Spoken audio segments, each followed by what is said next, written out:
يا هلا يا هلا يا هلا يا هلا يا هلا يا هلا يا هلا يا هلا يا هلا يا هلا يا هلا حن قلبي على جمعة الخير هلا حن قلبي على جمعة الخير هلا يا هلا يا هلا يا هلا يا هلا يا هلا يا هلا يا Bismillah ar-Rahman ar-Rahim. Assalamu alaikum and welcome to another edition of Let's Talk with me, Julie Ali. On today's show, we have only two guests, so the interviews obviously are going to be slightly longer, but they need to be because we have so much to cover on the show this morning. We'll be looking at a young man who's been nominated as one of the 200 leaders, young leaders by the Mail and Guardian. So we're going to hear what is it that makes Naseem Husain tick and how is it that he's been nominated as one of 200 young leaders in South Africa. Then we're going to be looking at the immune system with someone who's somewhat of a regular on our show. She is Helen Hansen. She hails from the Western Cape and she always comes in and talks about interesting, possibly even unheard of concepts as far as health and well-being is concerned. Today we're going to talk and look at the immune system and a whole host of other things as far as health is concerned with the lovely Helen Hansen. Good morning. Good morning. So good to be here again. As always, lovely to have you here because there's always so much to talk about. And whatever you bring to the show is always filled with value. So thank you. Oh, thank you. Today, of course, we're in the middle of winter. Yes, indeed. Don't like it at all. Not my favorite season, but, you know, there's a reason for the seasons. Yeah. It's the middle of winter and people are always, you know, there's the issue around sniffles, colds, flus, but also, I should imagine, the time of year when our immune systems are impacted. And oftentimes we know the medical professionals tell us that, oh, you have a weak immune system. That is why you present with that many colds or that many bouts of flu throughout the year. Let's start right at the beginning, Helen. Let's understand what is the immune system? Why should we have a healthy immune system? How do we work at keeping it healthy? Yes, such a good question, you know, because the immune system is not something that is one aspect of the body. It's comprised of so many different processes and organs. For example, the spleen, the gut, which is actually 70 to 80% of it, resides in the immune system resides in the gut. Then we've got the bone marrow, we've got the thymus, etc., etc. And all of these work together to help fight off toxins and infection in the body. So we know, talking of winter, that this is the time when we feel sometimes a little bit more toxic. We feel that our gut is maybe a little bit more sluggish than normal, and we feel those infections more so than at other times of the year. Would you say that's the reason why then, when we talk immune system, that what you've just outlined now would be signs and symptoms of perhaps a compromised immune system? That being said, Helen, we also hear the buzzword these days is a healthy gut. People are really promoting this in a very big way. What's the link between the two? Yes, well, as I said, about 70 to 80% of the quality of the immune system resides in the gut and the quality of the flora there. So it's very important that we have a balance in our bacteria because we need a balance of both. We need those good bacteria to be able to fight off that which is not necessary or helpful for the body. And that stems from the gut. So a wonderful support and a very easy way to support the gut, not only in winter but throughout the year, is colloidal silver.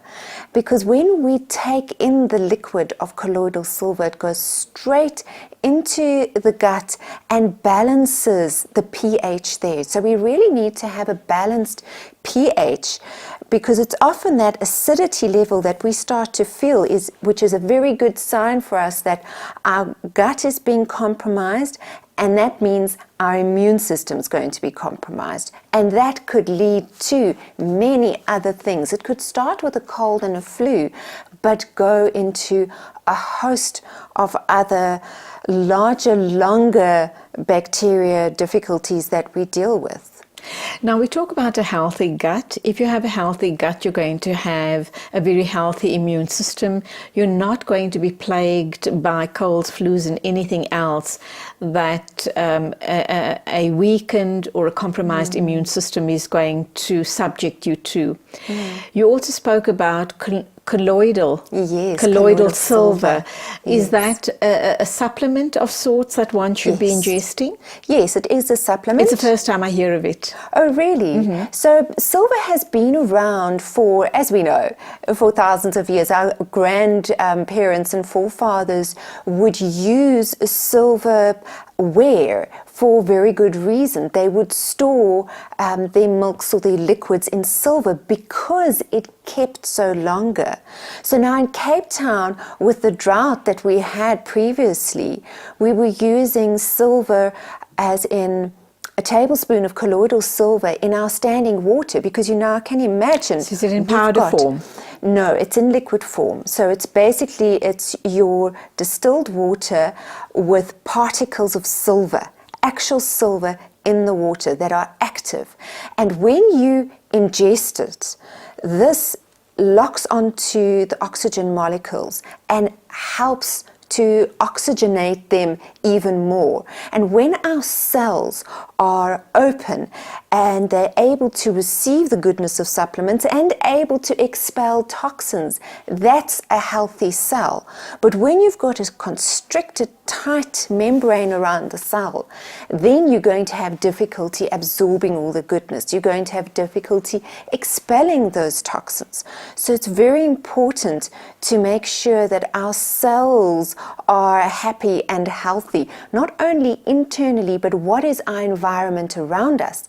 So coming back to that water that's been standing in Cape Town, you collect water in the bathroom in your buckets, and now you're waiting to use it, but it's standing now, and many times it's open, and people are starting to complain there's mold and there's bacteria. So you take a tablespoon of colloidal silver and you put it in your 5-liter bucket of water, and that will just kill off all that bacteria and keep the water healthy for many, many, many days. Open water, not closed water. And is that standard practice in Cape Town and other areas that are drought-stricken, just to keep the water as healthy as possible? Those people who know about it, yes. There's also the thinking that you should boil your water before you use it. I'm not sure how much of merit or is the colloidal silver the better option? It is the better option, but if you still want to boil your water, I would say then anyway, go and put in a little bit of colloidal silver, because you're going to be adding some goodness into that. Is it freely available, and what's the cost that we're looking at?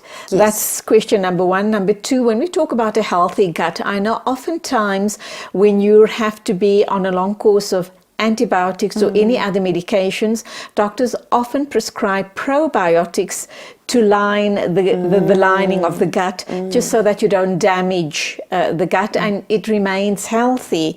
How does that compare with perhaps the colloidal silver and other such properties that is good for your health and well-being?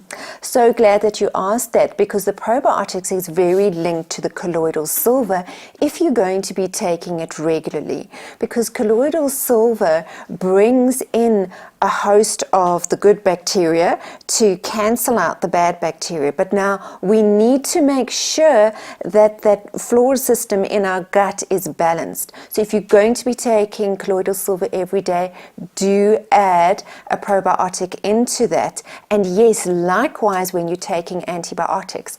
That said, did you know that some antibiotics which struggle to deal with certain viruses colloidal silver can deal with it more effectively. That's how powerful, but it's natural and it's gentle and you don't have any side effects. And to go back to your first question, it's cost effective. Okay. So it's freely available. Health shops. I also make my own colloidal silver. So if you know, distilled water, and I have had a particular machine made up for me. It's got 2 silver rods with a specific circuit board at the top so that it can control the exact amount of colloidal silver at 5 to 6 parts per million in the actual end result in the container that you get. And I put it into dark glass jars, so that's why I like to make it, so that I know it's not going to be in plastic afterwards. Very important.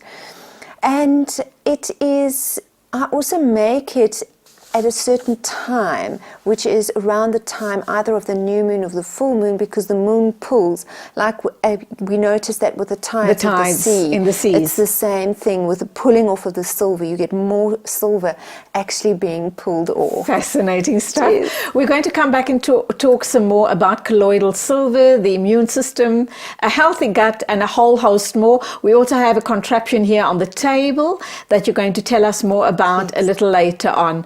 Helen Hansen is my guest. She's here to talk about a healthy immune system and a healthy gut for that matter. Do stay with us. Later on in the program, we're going to be talking to Naseem Husain. He is one of the 200 Male and Guardian nominees for leaders, up-and-coming leaders right here in South Africa.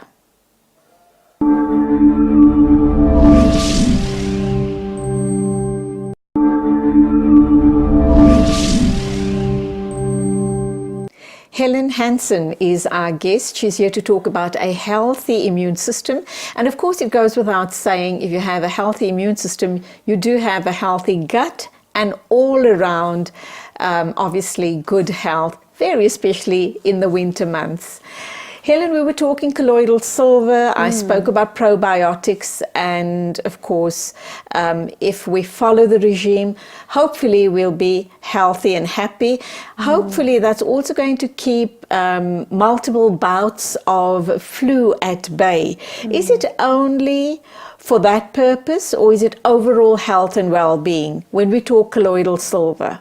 Oh, colloidal silver is very much overall health and well-being, and it's something that you can use more frequently when you feel something coming on, but you can use it as a general tonic every day. For me, if there's nothing else that I take in the day, it's the colloidal silver. If I forget everything or I'm just in too much of a hurry, I still take the colloidal silver, because I know that if anything is coming at me internally, that's going to bring that balance out. You can also use it for sinus. So if you have a neti pot, or I make sinus sprays of colloidal silver as well, which is lovely little bottles you can pack into your handbag, or mouth sprays, keeping the mouth clean. I had a toothache the other day, took colloidal silver, held it there internally against the sore tooth for 3 to 5 minutes. I also used this device, which we'll talk about in a moment, for the pain relief. And then I held this for the detoxification. And within 20 minutes, my pain was completely gone. It hasn't come back. Okay, how does this then compare with, it sounds like the silver bullet. Colloidal silver. It can be, yes. How does it compare with, recently I had someone in here talking about a healthy gut, and she spoke about kefir, I think it is, and she spoke about obviously also contraptions where you ionize the water, I think, and also spoke about the importance of following an alkaline diet. And she said, if anything, the one thing you should try and do if you have, if you have too much acid or you follow acidic diet, is to have a glass of warm water every morning with a bit of lemon juice. She seems to think that that would do the trick. How does this all compare with what you're talking about? So if I, opt to rather have the warm water with lemon juice every morning as opposed to the colloidal silver, and let's bring putting into the same mix all of our other minerals and supplements that we take on a daily basis?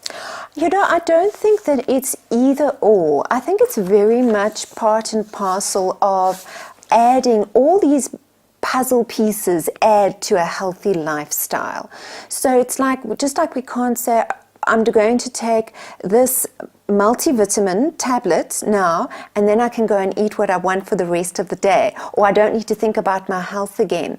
But if we think about it in that sense, it's almost like putting blinkers on. We need to still be aware of drinking good quality water. We need to still be aware of having fresh air, having enough rest. It's all part and parcel of supporting our cells and our body on all layers and levels. So yes, I'm very much for the warm water with lemon. I have that as well.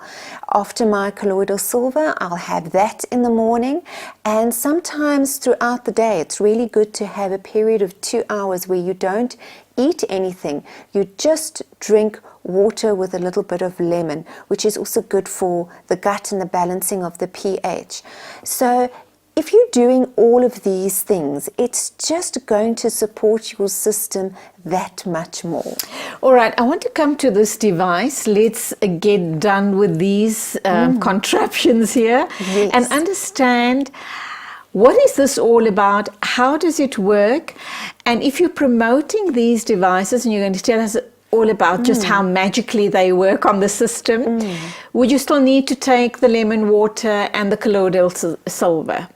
I would definitely say continue with that. Yes. That's all the good stuff. It's all the good stuff. Okay, yes. That being said, then this looks pretty ominous to me. You need to start breaking down, explaining to us what this is all about and why you are so vested in this contraption. What is it called, by the way? It's called a frequency treatment machine, this one over here. So it works with bringing different frequencies into the body. When our immune system goes low, the frequency that our body, that each individual cell is vibrating at, is much lower than normal. On a general day of general good normal health, you're looking at 67.5 hertz that the awakened body, when you out and about during your day, is operating and functioning at. When you're in bed sick with a cold and flu, it's going to be much, much lower than that. We also look at our foods. So your whole foods and your organic, naturally grown foods are going to be vibrating at a much higher frequency, between 20 and 30 hertz, whereas your foods which are cooked are going to be between 15 to 20. Your foods which are processed, sometimes 0. Sure. Yes. So where does this frequency machine come into the picture, number one? And is there a risk of, if you use it, possibly electrocuting yourself? Absolutely not. Very low frequency. Absolutely not. There are no side effects. It's been around for 100 years. Oh, wow. It started with Dr. Royal Raymond Rife, and he devised 5 frequencies. He picked up 15 frequencies connected with 15 different viruses or diseases that were very common at that time, and one of them was cancer. And he worked with 90 different cancer patients on these different frequencies, and every day after a period of 3 months, 2/3 of them were completely cured, and the other third continued for another year, and at the end of that year they were completely cured, because this is bringing at a very gentle pace good, healthy, strong frequencies into the body, and it penetrates every single cell. So slowly but surely, every single cell starts to get stronger and stronger and stronger. That's essentially what it's doing. And so if, for example, you're going to show me a demonstration now, but for example, what about someone who is on chemotherapy radium? Is it advisable for them to use this? Absolutely, because this is just going to help strengthen the cells, strengthen the immune system, so that anything negative coming into their body that these cells are struggling to deal with, because it's not recognized as normal and it's seen as a foreign body. This, when we find the correct frequency for that individual, that frequency will definitely help to combat that which is actually now negative. Obviously, but you continue your regular therapy. You continue, and then this will add the goodness to it. Okay, so talk us through this. Okay, so on this frequency treatment machine over here, you will see that there are different numbers here. So those are indicating the different frequencies that you could opt for. So let's say you're really, really, really, really low. You are having a serious disease or really serious flu. You would start on a very low frequency, and you would do a session of approximately 30 minutes, holding the rods and starting on a low volume. Can I hold those rods and try and get what's the sensation? Okay. So you sit and hold these rods? Sit and hold them, that's all that you do. Okay, nothing's happening, I don't feel anything. So I'm going to turn up the volume there. Okay. Then I'm going to turn it up a little more. And a little bit more. Nothing. And a little bit more. What's that indicating that you've got to turn it up so high? Is that suggesting something about my health and well-being? This could be two things. It could be you are not needing this particular frequency because you, as we can see, are healthy and well and functioning so that you can continue with your normal everyday. Now, if you're not needing to get rid of a cold or flu or something serious, these first three frequencies we actually can bypass. Okay. So I'm going to do that now, and I'm going to go to... You're cranking it up right to the top. Well, actually not, even though it's on the other side, and I'll tell you about the other frequencies in a moment. This one that we've got going over here is 464. This is your very, very deep detox. So if there's anything in the body that can be expelled for the benefit of your health, you would be doing that now. And then we can turn up this volume over here. Now, while I'm turning it up, also just to remember that everybody's body responds differently. Right. I have some people who come on this regularly who receive benefit, but who feel absolutely nothing. And others who we start on the lowest, and they're already going, I'm zinging, don't go higher yet. It's not doing anything, and no zinging, nothing. Okay, let's try another frequency. I'm just going back down. Okay, so let's assume I want to use this to get rid of a cold or a flu in conjunction with the silver and anything else that I'm on. Yes. The lemon juice the lemon water for alkalizing my system. Yes. How often do I do this? And if I do this on a daily basis, is there a risk of any harm to me? Because we're talking that this is this detoxes the system. Can you over detox? Is there that risk? I think when you say over detox, many people understand that as being you have a serious detox where now you are man down for, let's say, a week.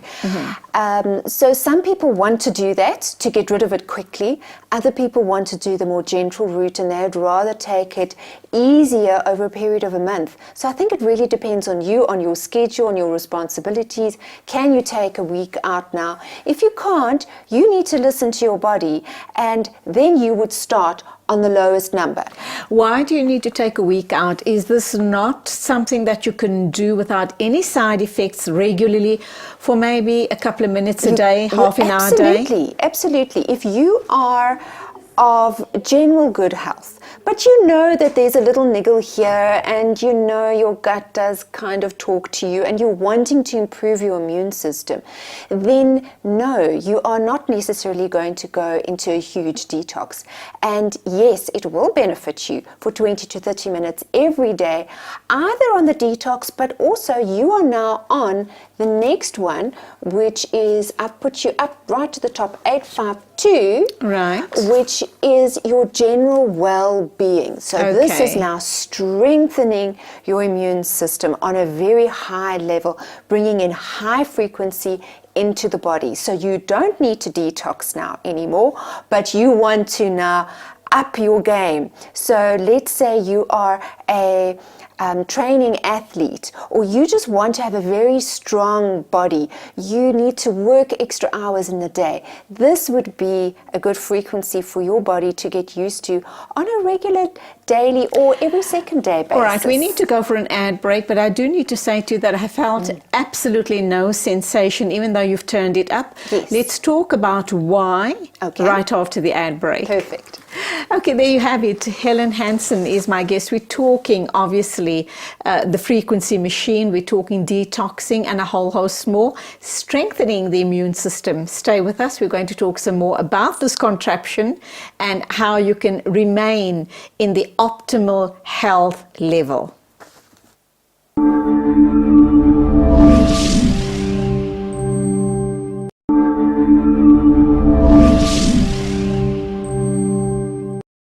We're into the last segment with Helen Hansen talking about the frequency machine, and she's got another contraption here. I think it's called the pulse machine. Let's hear what that's all about. And are there any side effects to these contraptions, and also the lifespan and costs? So perhaps you are thinking of using this for your general health and well-being. Let's check out with Helen. So there you go, Helen. Lifespan, costs, and there's something else next to you as well. I think that's called a pulse. Yes, it's an electromagnetic pulsed machine. Just before we get there, let me speak to you about this contraption here. Yes. We've talked about how it helps detox the system, and in conjunction with the silver and the other alkaline supportive therapies that you are doing, hopefully you're going to be in the peakest and the pinkest of health.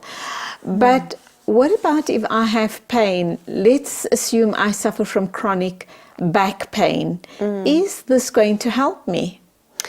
Yes. From one level, it definitely will, because if we think of pain, what is pain? It is often an inflammation. So when something's inflamed, then we would need to have a detoxification of some sorts.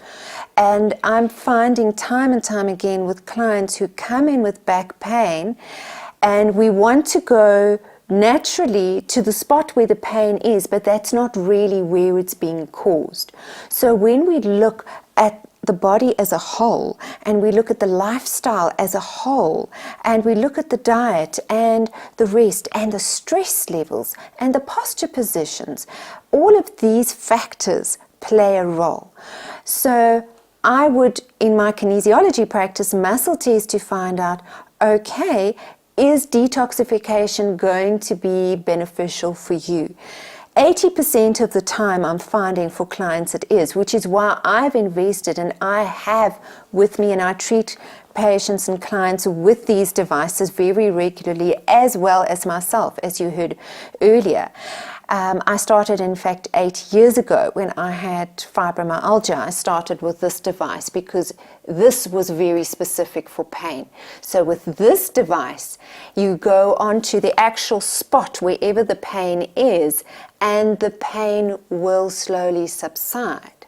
But I find in terms of kicking out that bad bacteria and getting the long-lasting effect, you're going to have the detoxification of the frequency treatment machine. But the combination of them both work really well, and you can use them both at the same time, as I did just the other day with my toothache. I was sitting with this, my head on the pillow, holding that as I said, and And it how worked long did it wonderfully. take before you experienced relief from the toothache? 20 minutes from this brought down, I actually felt it releasing, and within an hour it was gone completely. I had a 45-minute session in total that day with this device and the colloidal silver in the mouth. All right, let's look at costs, and then we're going to move on to diet. So what would this set me back? What are the warranties or guarantees on this, and the lifespan of the devices? Okay, so the warranties for both are a year each. It is manufactured in Cape Town, so that's good to know. If anything does go wrong, it's locally manufactured. I have never had any comebacks. I myself have had this device for nearly 10 years. It's a battery operated, so all you've got to do is either recharge or put new batteries in. With this one, perhaps over many, many years, if you are taking it in and out of bags and moving it around a lot, maybe the wires would need a little bit of replacing. But otherwise, internally, it's a strong device that, you know, could last your family a lifetime. Really, really. And this is 3,000 and this is 2,500. How do people, is there a contact number, website address that people can go and look it up and order it? Absolutely. So there's more information on my website, which is helenhansen.coza, HelenHansen.coza. In my shop, you'll see these devices and more information. And yes, you're also welcome to contact me on my email, helen@helenhansen.coza, or on my cell, 072-409-7664. Okay, that's a lot of information. So for people who didn't manage to get it, they can just contact us and we'll pass on the numbers. We'll direct them to your website. Yes. Now, when we talk about general health and well-being and building up a strong immune system, obviously the thing, I think the biggest override here would be a very well-balanced diet. And I'm also wondering how smoking and other unhealthy lifestyle habits are going to impact on you. So let's look at that, that issue. And then also let's assume you're a smoker.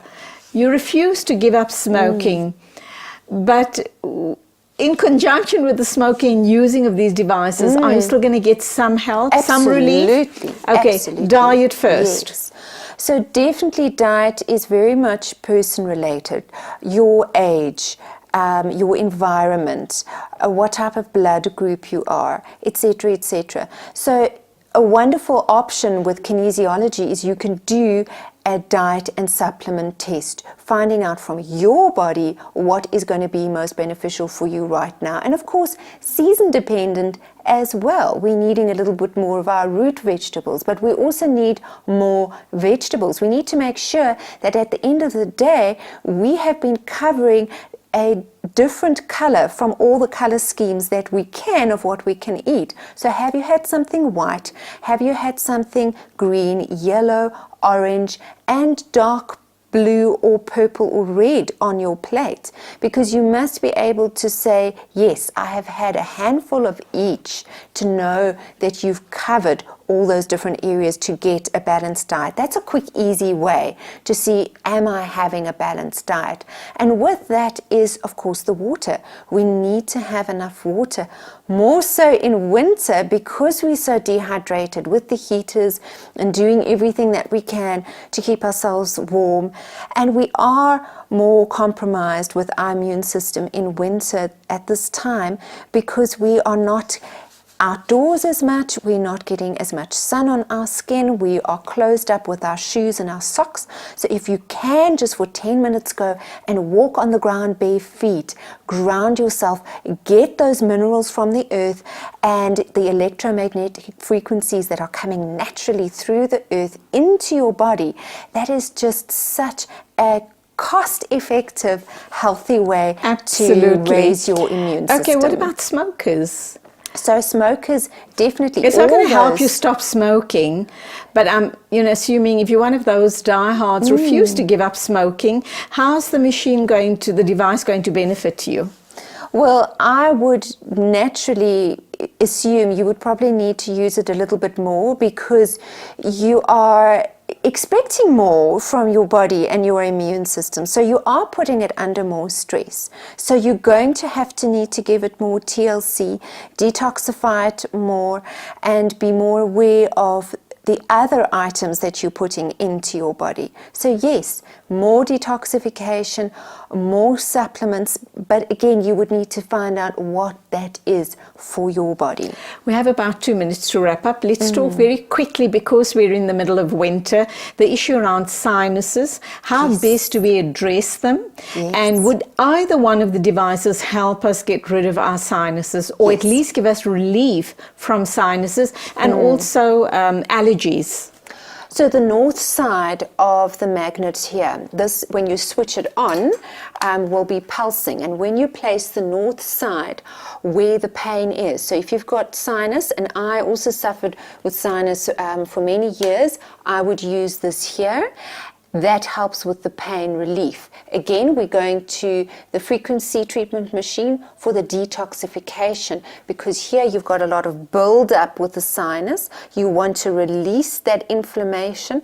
That's going to help with it. And if I can quickly share with you a very easy exercise at home that I show my clients in kinesiology sessions for sinus relief. So you lie down flat on your stomach and you put your head on your hands. Then you raise up your legs at your knees. So you bend your knees up. Okay, so imagine my elbows on my knees, and you do a windscreen wiper effect. You do that for 5 minutes, breathing deeply. You might start to feel yourself starting to want to run, which is great, because we want to get that out. And every single client of mine who's used that technique has benefited. 5 minutes a day? 5 minutes a day. And will that help with the postnasal drip as well? Yes. Okay.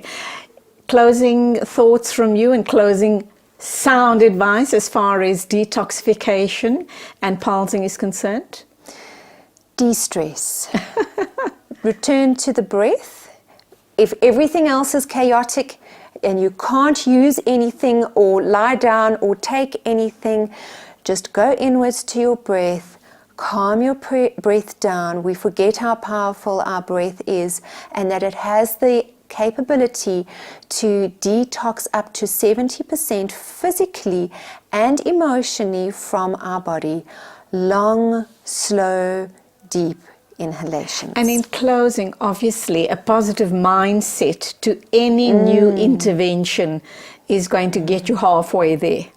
That's it. You are already done with half of the journey, is your mindset. And the breath helps you to balance your mindset. So when you're frantic and your breath is in a different heightened state, and you lower your breath, you feel yourself become grounded in your body, and suddenly those passages and the connections between the different brain hemispheres start to operate, and you can start to think a little bit more strategically. That's all we have time for. Thank you indeed for being with us and introducing us to these amazing devices. There you have it. If you need more information, please visit Helen Hansen's website. You'll get all of the information there, contact details, prices, etc. If you don't manage to find it, give us a call here at ITV, and we certainly will give you all her contact details. Don't go away. Still to come is Naseem Husain, coming in to talk to us about his nomination for the Mail and Guardian Top 200 Achievers right here in South Africa.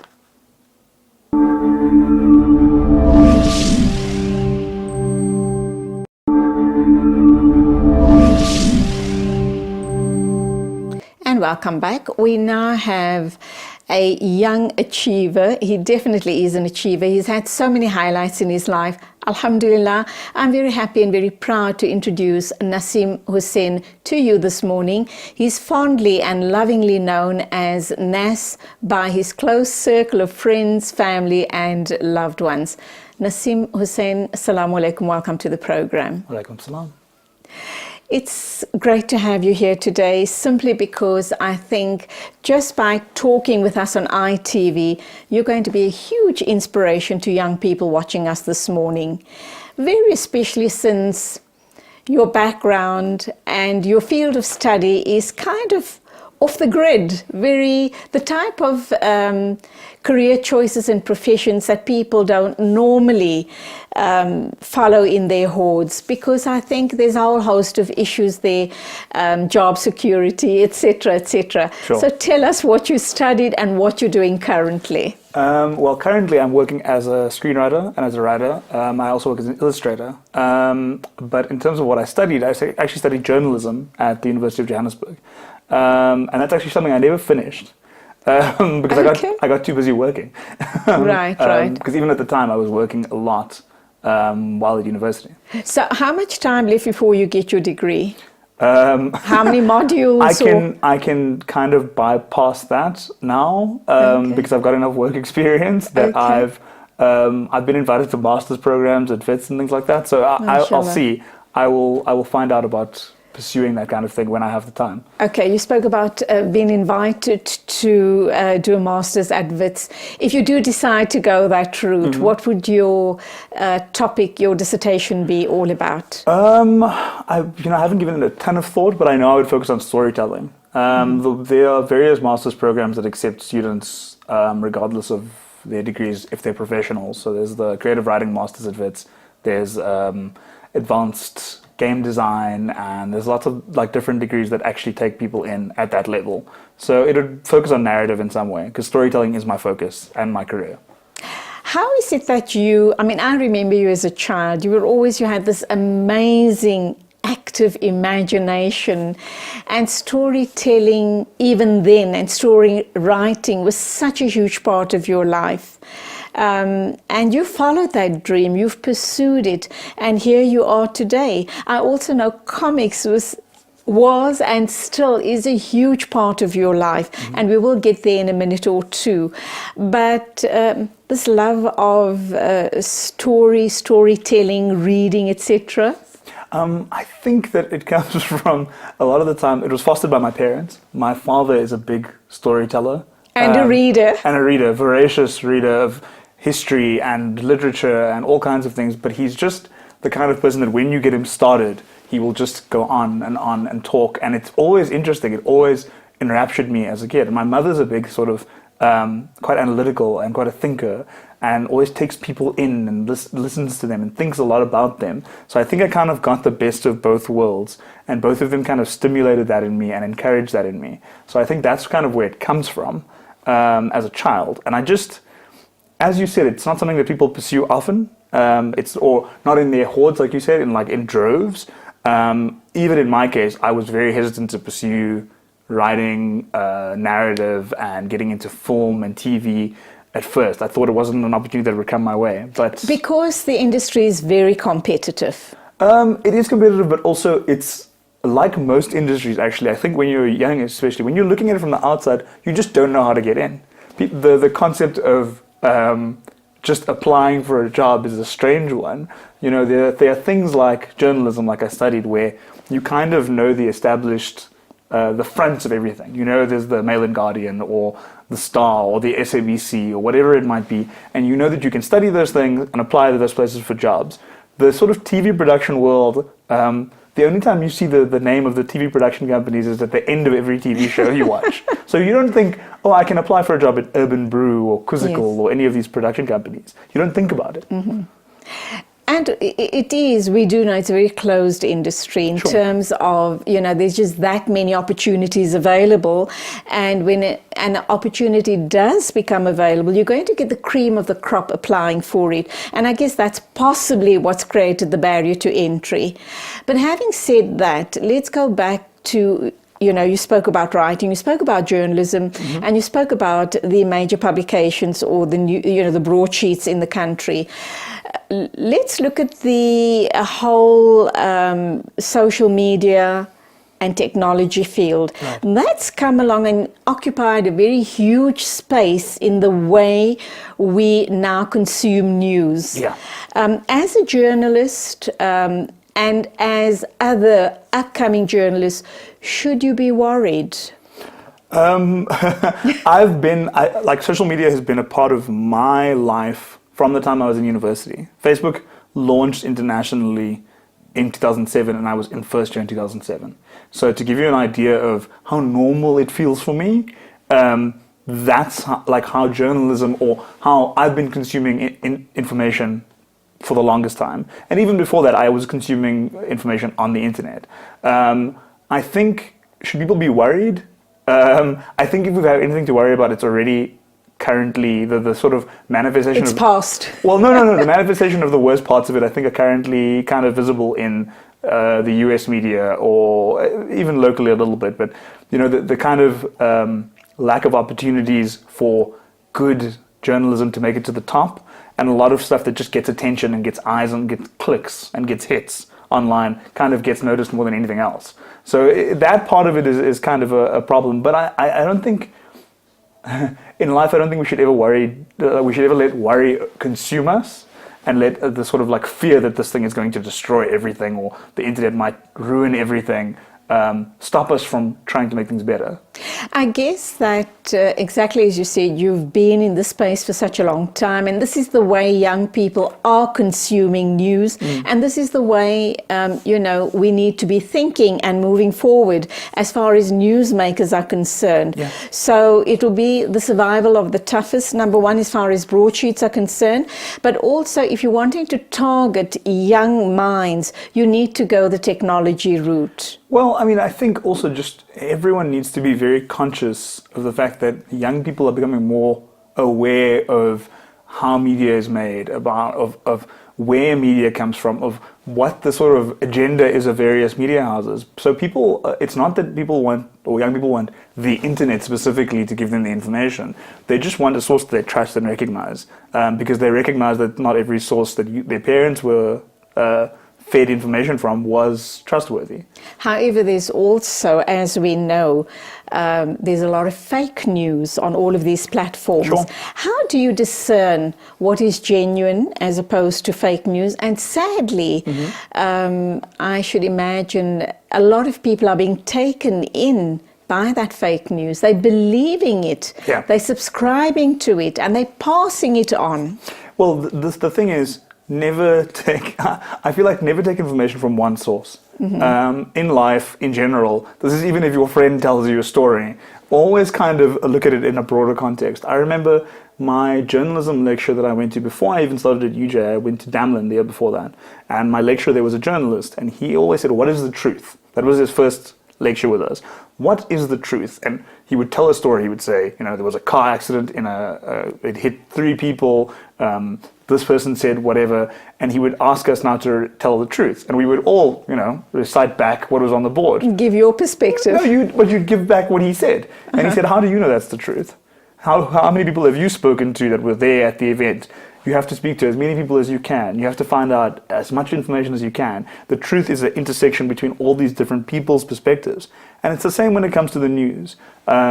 Every channel has a program, a story that they want to tell, a narrative, an audience that they speak to, and they will skew things in line with that audience.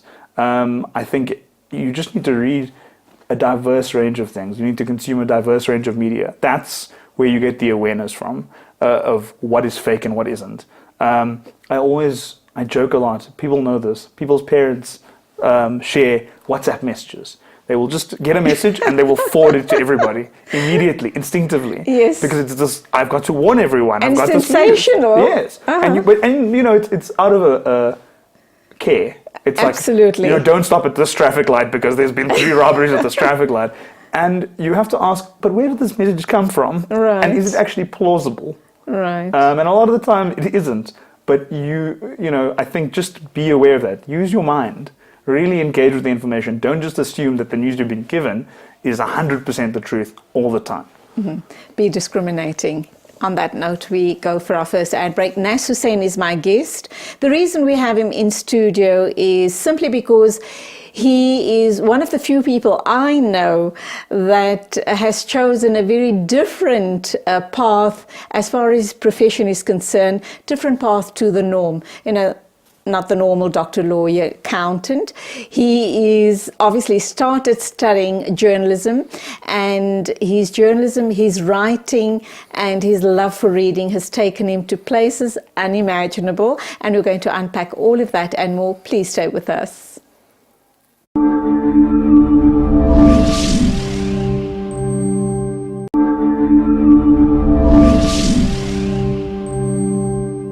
And welcome back. I'm talking to Naseem Husain. The reason, as I've said, I have him in studio is he is one of the 200 nominees for the Mail and Guardian up-and-coming young leaders of South Africa. But as you can hear, he's had a fascinating life right up to now. Very different career path he has chosen.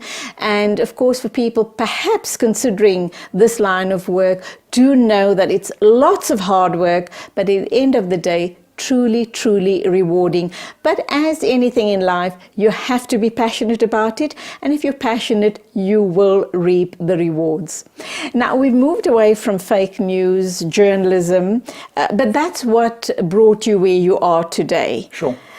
Let's talk about your love of comics. And I understand it's huge in the States and in the UK. Yeah. Perhaps not as big in South Africa, but very, very big in this day and age in that part of the world. Yeah, well, it's actually surprisingly sizable in South Africa. I always find it very interesting. In Johannesburg alone, there's something like 5 comic stores. And if you think about a city, if you go to the States, you know, maybe a city like New York or something would have that kind of volume of comic shops. But the fact that there are 5 in Johannesburg, where it seems like there wouldn't be interest, is interesting. Plus, there's the comic convention, the big international one, Comic-Con, coming to Africa as a continent, but happening in Joburg in 2 months' time, I think. So it really is an industry that is growing internationally across the continent as well. Your interest in comics, and where I understand you've got a huge collection. Tell us about it. Well, the collection is something that I've switched to reading everything digitally, because just having too many books around the house is a dust trap. That's something you learn when you no longer live in your parents' house. But in terms of my interest in it, I have been reading comics since I was very young, since I was about 4 or 5. I think my brother brought home some comics for me to read, just as like a sort of a passing interest. And I became obsessed. And pretty much read them non-stop from then, and still read them now. And it's always, I think it's my true introduction to storytelling. That's why I love them so much. I'm just very passionate about the characters and about the narratives. Can you make money out of being a comic collector? I'm wondering about increase in value. Look, that's definitely occasionally a factor, but it's not my prime interest in it. You can collect them and keep them aside, and some of them are valuable and some of them aren't, and it's more complicated than being sort of like an art dealer or art collector or that kind of thing, because there isn't one of anything. It's a book that comes out every month. They don't produce them for value. The core interest for me is always the storytelling, the illustration, the actual narratives, what they have to say about people, what they have to say about, you know, in the very traditional sense, good and evil. You know, they're trying to inculcate certain values into our lives and reflect certain values of our lives. That's the kind of thing that I'm most interested in when I read comics. I could set them on fire after I'm done. I don't care about the value so much. I always assumed comics were for children only, but I know that there are grown-ups all over the world that are absolutely passionate about comics, you being one of them. Yeah. Do you still read as many comics, go through as many comics as you used to as a child? Probably more. I think the peak of my reading was definitely when I was in varsity. I also worked at a comic shop, and then I had access to everything every day whenever I was at work, and I would just read a lot. Now I'm a bit more selective, but I still read a lot of books. As a child, you know, you can get that one holy grail that you manage to get your hands on, and you kind of read that over and over. Now as an adult, I'm able to try lots of different things. The superhero stuff was for kids very much, although it's not always. But there's lots of other things happening in the medium. People release novels, lots of very interesting stories by novelists, screenwriters, comic writers that are for a wide range of audiences, adults included. We know that literacy is a huge thing in Africa, obviously, very especially in the rural areas, and they're trying to up literacy levels in the impoverished areas. That's not to say that the more affluent areas doesn't have the problem. In terms of starting to get children to read, I know parents would always rather introduce them to supposedly good books. Would you say comics, very especially for lazier readers or people who haven't been exposed much to reading, would that be your point of entry perhaps? Well, I mean, I think, I don't want to defend comics too much, but I think like they're not for lazier readers or any of that kind of thing. In fact, if anything, they involve more complex reading. They're not picture books like when we're kind of young, because there's a lot of information kind of crossing paths. There's a lot of like thinking that goes into it. It's quite a complex thing. That said, there are comics that are for younger readers. And I think that if people are looking to get their kids interested in reading, I think comics are a great way to do it because the stories tend to be written for that audience. And you are not staring at a dense wall of just text. If that is the thing that is specifically blocking your kid from reading, then maybe comics are the right way to go. I'm thinking perhaps there's a gap in the market here in South Africa, or possibly even globally. I'm thinking comic books targeted at the Muslim child. What's your thoughts on that? I mean, I think that that's something that's definitely always good. I think that comics are a diverse it's a diverse medium.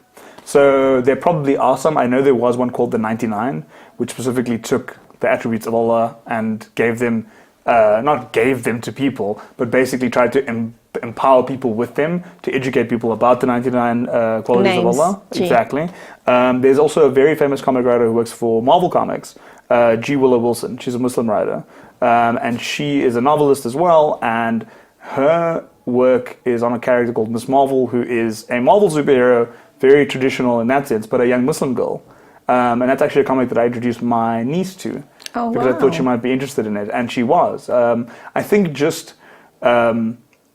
think comics in general speak to a very wide range of audiences, and I think they speak to generally, hopefully, good values. So yeah, I think targeting a specific audience is a good idea. So there is a gap in the market here in South Africa. Maybe some entrepreneurs should look at it and try and introduce those type of comics to young Muslims in South Africa and possibly even in the Middle East. But perhaps there is something happening in the Middle East as far as that's concerned. Maybe. My focus has always also been on teaching people how to make comics. Because I think it's like with the thing I mentioned about TV earlier. You don't quite know how to get into an industry, how to get into a medium, and people think it's impossible. They look at a book and they say, I don't know how to do this. I can't draw like that. I can't write like that. And I think for me, I've taught a lot of courses locally that are just on how easy it is to pick up a pen, pick up a piece of paper, and start telling your own stories. So I think that's the core for me. Okay, I didn't know that you ran courses as well. Tell us about that. And very especially for people who think, I mean, I've always threatened to write a book, but believe that I don't have it in me to fill in. I've got a story to tell, but to fill in and color the story, I'm not sure how to go about doing that. Right. So tell us about your courses. Well, the courses that I've done, I've done them at the University of Pretoria, which is where I did a visual storytelling course. I've taught courses at a place called The Hive, which is a sort of youth education space in Braamfontein. It's always been quite, specific. I've been called in for one lecture here or there. But the idea is to teach visual storytelling. I think one of the things that's lacking in South Africa, in general, across the board, Muslim kids or anybody else, is an understanding of how narrative works. There are obviously great writers from here, currently and in the past. But I think broadly, literacy was something that was obviously very intentionally withheld from people across South Africa. Even in white communities during apartheid, I think people were fed very specific kinds of literature, which inhibited their ability to write or explore narrative in interesting ways. So tell us a little bit about the courses that you did give. I know you said it was very specific. Well, the courses basically are me walking people through how comics work and how writing works. So I literally break down to almost a formula how you can actually kind of tell your story. So like you said, you have an idea for a novel in you potentially. I've had one myself. The the difficulty is always that we want to fill a page, but we don't know how to fill a page. It is a very involved process. You actually have to like really engage with the medium. And I think also sometimes people think they want to write a novel, but they don't read any novels. To write a novel, you have to read novels. If you want to make a film, watch lots of films. If you want to make a TV show, watch lots of TV shows. You have to understand that medium specifically. What are you going to pick up from watching, reading, and consuming all of these different things for you to be able to perhaps craft your art? But hold that thought, let's go for our next ad break. Lots more to talk about. Naseem Husain is my guest, and oh boy, he's truly giving us a masterclass here this morning, talking about the field that he's in, which is so very different from lots of the fields or study and career choices that young people make. He's just coming to tell us how fascinating his life is, and that there is a space in that world if you are thinking along those lines. Stay with us.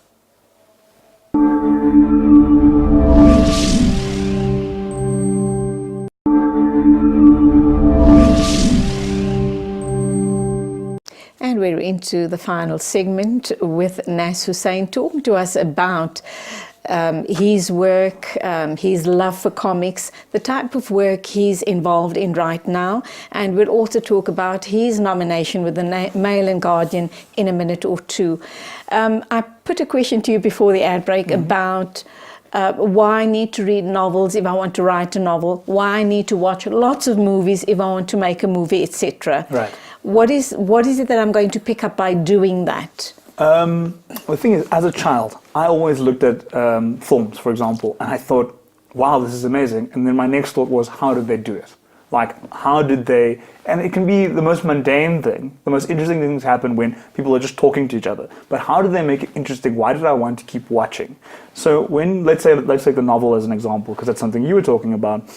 You have to know why novels work for you, why you like the novels you like, why you dislike the novels you dislike. There is a reason. There's an underlying way in which they're presented to you that is in the hands of the writers and the editors and the construction of sentences even.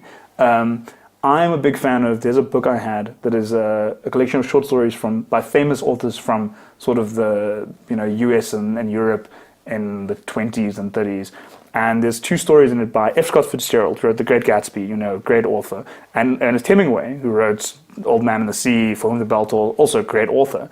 And both of them are writing short stories, and they're both contemporaries. And the Hemingway story hit me. It spoke to me. It was only 4 pages long. The Fitzgerald story was 16 pages long, and I got bored on page 2 and I stopped reading it. And it had chapter breaks and all kinds of things that you would put in a novel. The reason why was because Hemingway writes very small, very short sentences, but every single sentence is designed to make you feel something. And I could only learn that by engaging with it, by reading lots of short stories and saying, why does this one work? Why does that one not work? Why do I like this? Why don't I like it? And it's very personal sometimes. You might want to write an F. Scott Fitzgerald, waffly, very overly descriptive kind of narrative. That might be what speaks to you. And I think that's why you have to engage with the medium. That is entirely the reason. You engage with it to learn why you like it, what you like about it, and how do you do that yourself. Is there a novel in the pipeline or a book? It's the last thing on my mind because it's the one that I know would require the most work from me. Right. I don't think I'm incapable. That's the medium that I love a lot, but... Sometime in the future. I got a long life, hopefully, inshallah. Ameen, ameen, thumma ameen. You also spent some time in Los Angeles. Mm-hmm. Tell us, what was that all about? Right. And what did you go and do there in film world? Yes, I went to the Disney offices, specifically to the Disney studios. How did that all come about? Sure. That was part of a screenwriting workshop, basically, that happened. Triggerfish, a studio in Cape Town, an animation studio, partnered with Disney, and they created a program called the Story Lab. And basically, they took an open call for people to send through their screenplay ideas and their ideas for TV shows, all animated. I pitched an idea, I got into their workshop, I had to re-pitch that idea once it had been worked on, and then I got shortlisted, or rather accepted, as one of 8 people from the continent to go. And then we went to LA. And the idea was to learn from the minds at Disney Wow. how they work, what they want to do, how we should approach our work for what we want to do. It was a completely enlightening experience. And also it was fun. Excuse me. How much time did you spend there? I was in the States itself for about 3 weeks. I was in at Disney for about a week and a half or 2 weeks. And then I went to Pixar as well in San Francisco. That was just an extra opportunity that was afforded to me and a few friends because we were traveling to San Francisco anyway. So, yeah, I mean, it was about a week and a half, sort of 10 days or so, where we were just completely in Disney, in the studio, at the offices, meeting executives, discussing our projects.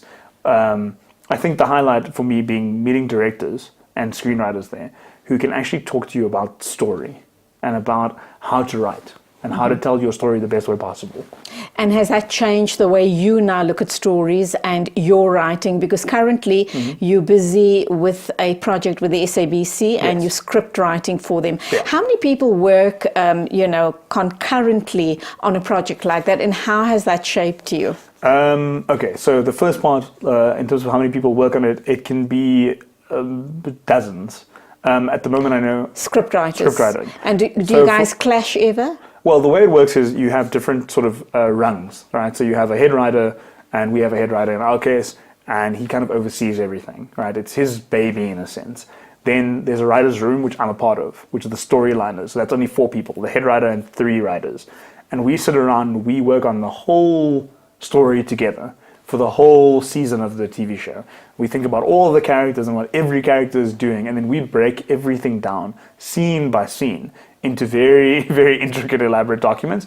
We then get passed on to the scriptwriters. I'm also So one you of the don't write for scriptwriters. one character only, you write for the entire scene. Yeah, and you write like a sort of stream. So I might get a character that I write a lot because I write sort of the B-line story. But if my character becomes an A-line character and the A-line writer takes it over, they might write that character. So it's a process that I've learned by being in it. I hear bits about it, and you can listen to lots of podcasts online. There's a writers podcast called the Nerdist Writers Podcast based in the States that just interviews writers just about TV and how it works. And you learn a lot from that. Do we clash? Of course, all the time. Do we clash very on minute things? Sure. I want a character to do something, another person wants a character to do a different thing. And then we kind of have to figure out how to make that work. One of the best feelings for me is when you bring somebody new into the room. We brought some of the scriptwriters in, and they were just listening to us talk. And we said something, this character will go speak to his mother and tell her this. And the guy went, I don't think he would do that. And that means you've created a character that feels very real. When a person thinks they know how somebody would respond, Right. as if that's a real person. We're talking about somebody that doesn't exist. There's not even an actor been cast for this character yet. And this person was going, no, from everything I've heard about this guy, he would never say that. That felt very rewarding. That feels very real. Wow. Is this now your path going into the future, or do you think, depending on the type of opportunities which presents itself, you'll kind of go with with whatever comes, which speaks to you, obviously, which is appealing enough for you? Sure. I mean, narrative will always be my focus. Storytelling will always be my focus. I think I'm enjoying TV at the moment. I've just started. I've been working at it for about a year or just under a year. So it is something that I've wanted to do my whole life. Now I'm doing it. Wonderful. Let's see where it goes. I like to just be open to the opportunities. How different is scripting for TV and I know that you may not have had the experience, but I'm sure you have a glimpse or an idea of script writing for big screen movies. Right. Well, film is a unit of story, right? So you get to make one movie, it must do everything. People go to the cinema, they watch it once and they leave. Right? Or they watch it on TV once and they leave. TV, you have the opportunity to tell stories over a much longer period of time. So the show I'm working on, for example, it's 156 episodes.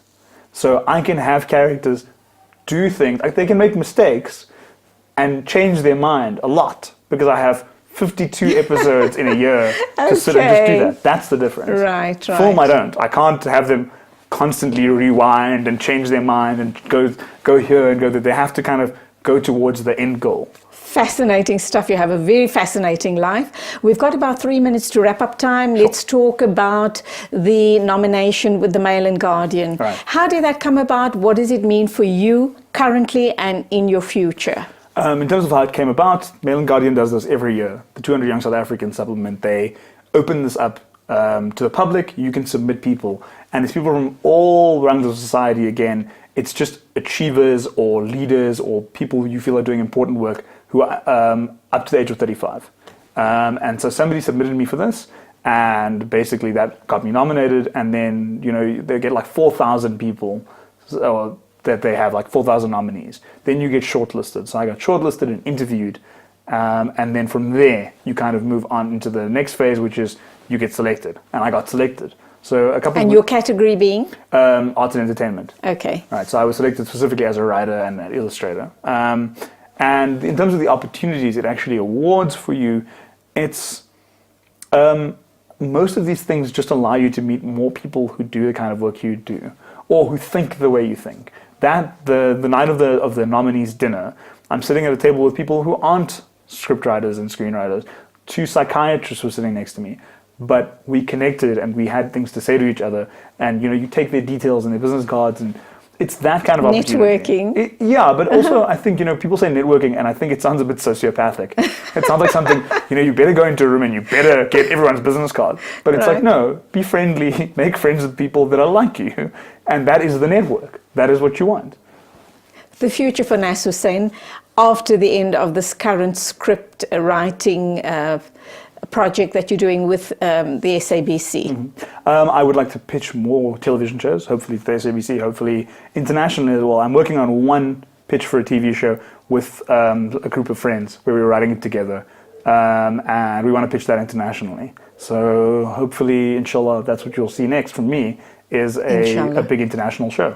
Okay, you started out as a journalist, and of course, you know, your paths obviously crossed, and you went very many different ways, which brought you to this point.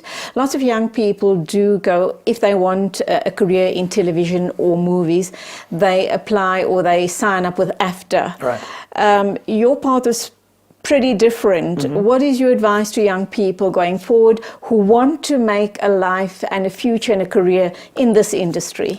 I think the advice I always go back to is that there's a lot of fear when you're a young person. You have to make decisions. You feel like the decision you make now must be the decision you have to live with for the rest of your life. You can't change your mind. If you're going to medical school and you're going to become a doctor, you're going to become a doctor or else.